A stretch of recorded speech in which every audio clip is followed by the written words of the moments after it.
తప్పు ఒకవేళ చేసింటే ఆ సిబిఐ ఛార్జ్ షీట్ లో వైవి సుబ్బారెడ్డి గారి పేరు, కరుణాకర్ రెడ్డి గారి పేరు ఎందుకు చేర్చలేదు? ఒకవేళ తప్పు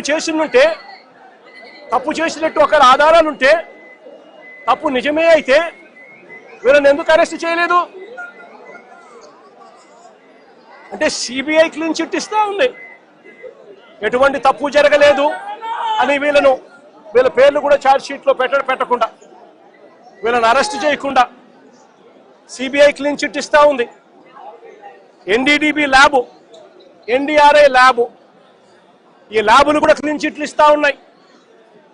మరి ఇన్ని క్లీన్ చిట్లు ఇస్తా ఉన్న సందర్భాలలో అసలు ఈ సిబిఐ అనేది ఎందుకు వచ్చింది? వైవి సుబ్బారెడ్డి గారు సుప్రీంకోర్టుకు వెళ్ళి రాష్ట్ర ప్రభుత్వం చేస్తా ఉన్న ఆరోపణలు తప్పు, వీటి మీద విచారణ చేయండి అని వైవి సుబ్బారెడ్డి గారు సుప్రీంకోర్టుకు వెళ్ళి కేసు వేస్తే, సుప్రీంకోర్టు వైవి సుబ్బారెడ్డి గారి పిటిషన్ మేరకు సిబిఐ చేత విచారణకు పర్మిషన్ ఇచ్చింది. వాళ్ళు విచారణ చేసి వీళ్ళెవరూ తప్పు చేయలేదు అని చెప్పి నిర్ధారించి ఎన్డీడీబీ, ఎన్డీఆర్ఐ ల్యాబుల సర్టిఫికెట్లు కూడా పొందుపరిచి క్లీన్ చిట్లు ఇస్తే